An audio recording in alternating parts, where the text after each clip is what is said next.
বন্ধুরা, আজকে একটা নতুন গল্প নিয়ে আসলাম তোমাদের মাঝে। এটা সত্য এবং বাস্তব জীবনের ঘটনা। শেষ পর্যন্ত শোনার অনুরোধ রইল। শুনলে তোমার মধু চলে আসবে। দেরি না করে চলো শুরু করা যাক। আপনার লজ্জা করে না একটা বাচ্চা মেয়েকে বিয়ে করতে? আপনি আমার ঘর থেকে এখনই চলে যান। তখন আমার স্বামী বলেছিল, আমি তোমাকে বিয়ে করতে চাইনি, আমার মায়ের জন্যই বিয়েটা করেছি। আমার বউ তখন বলল, আপনি এখনই চলে যান, আমার কাছে আসবেন না। আমার এই কথা শুনে আমার স্বামী রাগান্বিত হয়ে গেল। তারপর আমাকে ধাক্কা মেরে বিছানায় ফেলে দিল। বন্ধুরা, তারপর কি হয়েছিল জানতে ভিডিওটি শেষ পর্যন্ত দেখতে থাকুন। তাহলে চলুন বন্ধুরা, মূল ঘটনাটি শুরু করি। আমার মা কেমন আছে জিজ্ঞেস করতেন। এরপরে কথায় কথায় আমাকে উপদেশ দেয়া শুরু করতেন, যেটা তিনি প্রতিদিনই দিয়ে থাকেন। মা আমাকে বলতেন, মা আমার বোমাকে বিরক্ত করবি না, কারণ ও এখন ছোট মানুষ, তার সাথে জোর জবরদস্তি করার চেষ্টা করবি না। বাবা, তা এখনো বয়স কম, বাচ্চা মানুষের সম্পর্ক তা বোঝার জন্য তার আরও কিছুটা সময় চায়। আমি কোনো সম্পর্কে কথা বলছি, তুই নিজেই বুঝতে পারছিস আমি কি বলতে চাইছি। সে এখনো খুবই ছোট। স্বামী স্ত্রীর সম্পর্কের কষ্ট হয়তো এখনো সে সহ্য করতে পারবে না। মায়ের কথা শুনে আমার মাথা নিচু হয়ে গেল। মায়ের এই একই কথা প্রতিদিন শুনে আমি ভীষণ লজ্জায় পড়ে যেতাম। আমি একজন যুবক পুরুষ, সব কিছু বোঝার মতো আমারও বয়স হয়েছে, কিন্তু জানি না আমার মা কেন আমাকে বিশ্বাস করতে পারে না। আজ অবধি আমি বুঝতে পারলাম না আমার মা কি চায়। তিনি নিজেই আমার বিয়ে একটা ছোট মেয়ের সাথে করিয়ে দিলেন। আর বিয়ের পর থেকে প্রতিদিন আমার মা আমাকে একই উপদেশ দিয়ে যাচ্ছেন যে নিজের বউয়ের কাছে যাবি না, ওর সাথে কিছু চেষ্টা করবি না, ওকে কিছুটা সময় দেয়। আর এখনই তার সাথে ঘনিষ্ঠ হচ্ছে না, এই সম্পর্কে নেভানোর জন্য এখনো খুব ছোট। মায়ের এই কথাটা খুব অদ্ভুত লাগত যে মেয়ের বিয়ে হয়ে গেছে, যার বাড়ির লোকেরা তার বিদায়ও দিয়ে দিয়েছে, তাকে আমার মা এত ছোট প্রমাণ করত যেন সে কয়েক বছরের বাচ্চা মেয়ে। আমি প্রতিদিনের মতো মাথা নিচু করে বসে রইলাম। তারপরে যখন নিজের ঘরে গেলাম, তখন আমার স্ত্রী মাথা নিচু করে ঘর থেকে বেরিয়ে গেল। আমি কিছুটা অবাক হতাম। আমি ওর স্বামী, কোনো পরপুরুষ না, কিন্তু ও সবসময় আমাকে দেখে সংকুচিত হয়ে থাকত। যখনই আমি ঘরে ঢুকতাম তখনই ঘর থেকে বেরিয়ে যেত। হ্যাঁ, আমি মানছি ওর বয়স কম, কিন্তু এতটাও না যে ও আমার সাথে বসে দুইটা কথা বলতে পারবে না। আমি তো আর মায়ের কথা ছাড়া কিচ্ছু করব না, সে যাই বলে আমি তা ও মানতে রাজি আছি। কিন্তু ও তো ভুল করেও আমার সাথে কথা বলে না। আমার বইয়ের নাম দীপা, ওর বয়স এখন 15 বছর, আমার বয়স 22। আমি মানছি ওর বয়স কম, কিন্তু আমিও কোনো অশিক্ষিত অসভ্য লোক না যে ওকে কোনো কষ্ট দেব। আমার স্ত্রী হওয়ার পরেও নিজেকে আমার সামনে লুকিয়ে রাখে। এখন আমার মায়ের উপরে রাগ হচ্ছিল। এই সব কিছু আমার মায়ের কারণে হয়েছে। তার প্রতিদিনের দেওয়া উপদেশ আমার বউয়ের মাথা খারাপ করে দিয়েছে।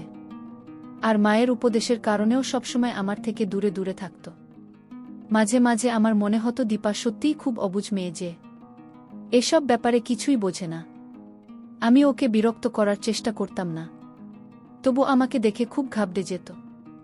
রাতে আমরা দুজনে একই ঘরে ঘুমাতাম, আর নিজের বুকে এত কাছে দেখে মাঝে মাঝে রাতের বেলা আমার ঘুম আসত না। কিন্তু মাকে দেওয়া কসমের কারণে আমি কিছু পারতাম না। আমার মায়ের কথা মতো আমার বুকে কমপক্ষে 2 বছরের সময় দেওয়া উচিত। ওর বয়স না বাড়া পর্যন্ত আমি যেন অপেক্ষা করি। একটা কথা আমি কিছুতেই বুঝতে পারতাম না, যে যদি আমি ওর স্বামীর দায়িত্ব পালন না করতে পারি, তাহলে আমার মা ওর সাথে আমার বিয়ে কেন দিয়েছিলেন। কয়েক বছর অপেক্ষা করে তারপরে না হয় এই বিয়ে করতাম। আমার মনে আছে বাসরাতে আমার মা আমাকে নিজের কাছে ডেকে বলেছিলেন, একে সামলে রাখিস, এখনো তবু খুব ছোট, একটি কিছুটা সময় দিই, যাতে মন থেকে তৈরি হতে পারে। সেই সময় আমি অবাক চোখে মায়ের দিকে তাকিয়ে রইলাম, কারণ আমার বিয়ে আমার মায়ের ইচ্ছাতেই হয়েছিল। এই রাতের কথা ভেবে আমি না জানি কত স্বপ্ন আমার চোখের সাজিয়ে রেখেছিলাম।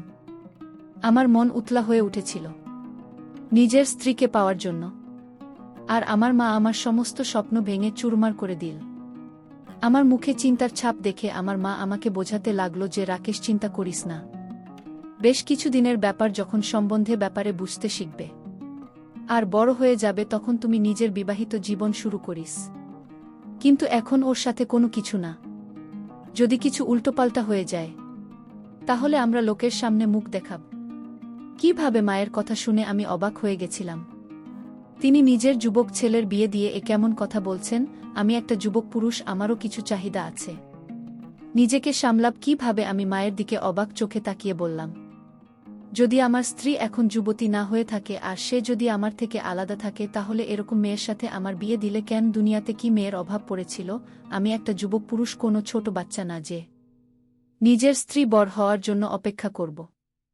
আমার কথা শুনে আমার মা লজ্জিত হয়ে বলল, সমস্যায় পড়েছি, বিয়ে তাড়াতাড়ি দিতে হয়েছে। মেয়েটা সুন্দরী আর সরল, কিন্তু অনাথ। ওর দাদা বৌদির যত তাড়াতাড়ি সম্ভব ওকে বাড়ি থেকে বিদায় করতে চায়। তাই তো ওর সাথে একটা বিবাহিত বুড়ো সম্বন্ধ দেখেছিল। আমার বান্ধবীর মেয়ে, আমি ওকে এরকম অবস্থায় ছাড়তে পারিনি। যদি ওর বিয়ে তোর সাথে না দিতাম তাহলে এতদিনে ওর দাদা ওর কপাল পুড়িয়ে দিত। ওর জীবন বাঁচানোর জন্য ওর বিয়ে তোর সাথে দিয়েছি। এই সত্যটা জেনে আমি চুপ হয়ে গেলাম।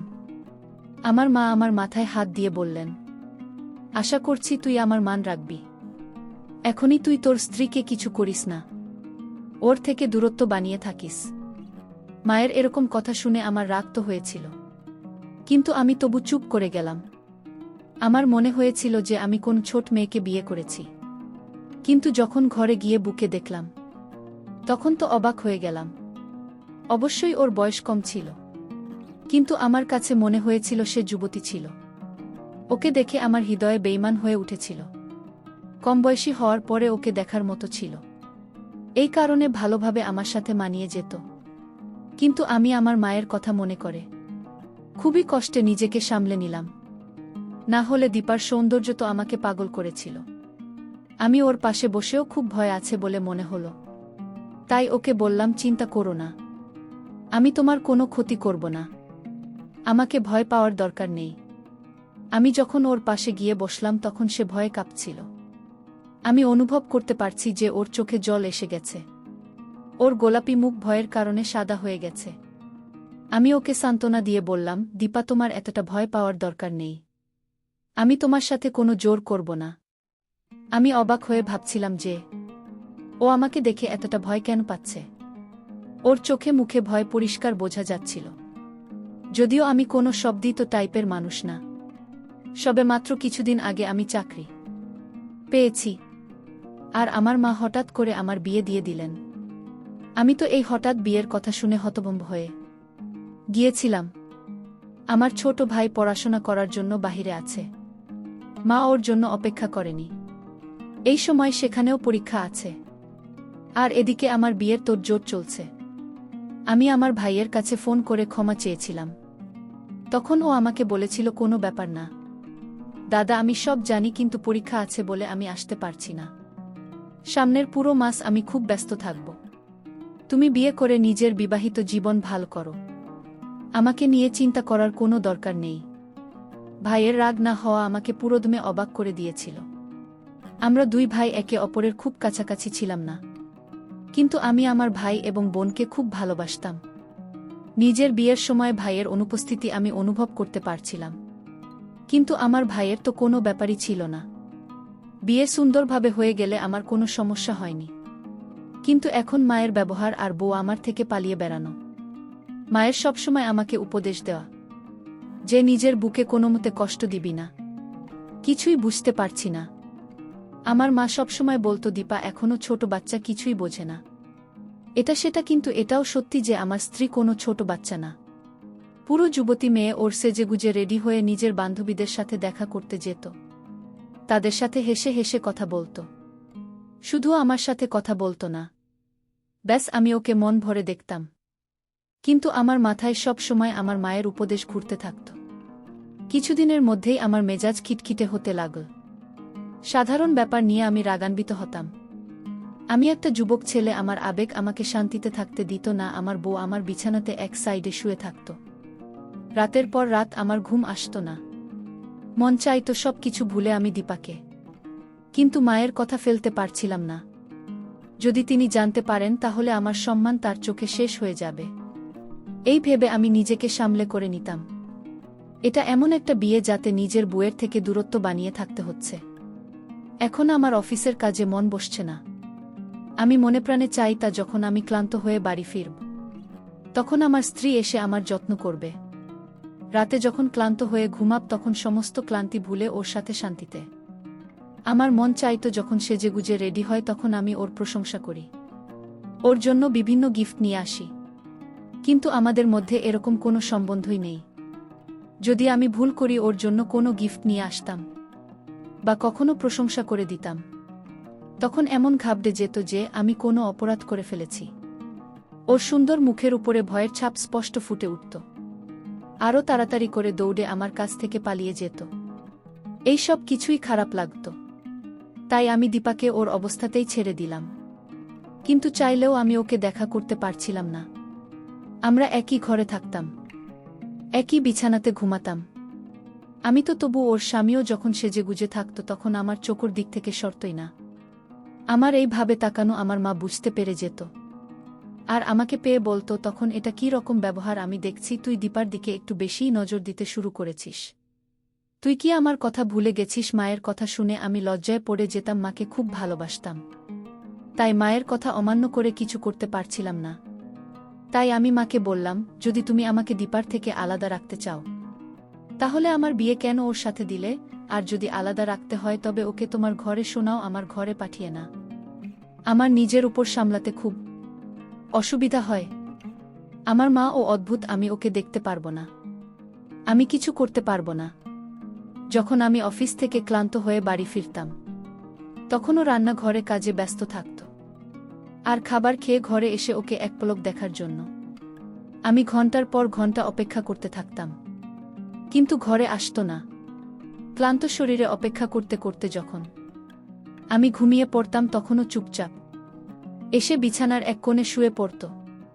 এরকম ভাবে কাজ ছিল। একবার আমি নিজের উপর কন্ট্রোল করতে না পেরে তার পাশে গিয়ে যখন বসলাম আর তাকে যখন বললাম, তোমার হাতটা বের করো, আমি আজ তোমায় একটা গিফট দেব, সে যখন না করছিল আমি তাকে বললাম, হাতটা বের করে বলছি। আর এতেও চিৎকার চেঁচামেচি করতে শুরু করে দিল। চিৎকারের আওয়াজ শুনে আমার মা ও ঘরের মধ্যে এসে বলল, আমাকে হাজারটা কথা শুনিয়ে দিন। বলতে লাগল, তোর লজ্জা করে না? আমি তোকে কতবার বুঝিয়েছি যে ও এখনো ছোট্ট বাচ্চা, ওকে কিছুটা সময় দেয়, কিন্তু তো নিজের উপরে একটু কন্ট্রোল নেই। এবার আমারও রাগ এসে গেল। আমি বললাম, না, তুমি আমাকে আর দীপাকে বিয়ে দিয়েছিলে কেন? নিজের স্ত্রীকে পাওয়ার প্রাকৃতিক ব্যাপার যেটা আমার ভিতরে জেগে উঠেছিল। আমি কোনো অন্যায় কাজ করিনি। আমার মা এটা জানত না যে স্বামী স্ত্রীর মধ্যে এভাবে নাক গলানো উচিত না। এই ব্যাপারটা আমাকে রাগিয়ে দিয়েছিল। আমি রাগান্বিত হয়ে আমি সিদ্ধান্ত নিলাম, আজ রাতে আমার কিছু করতে হবে। সে না চাইলেও আমি আজ আমার পাওনা আদায় করে নেব।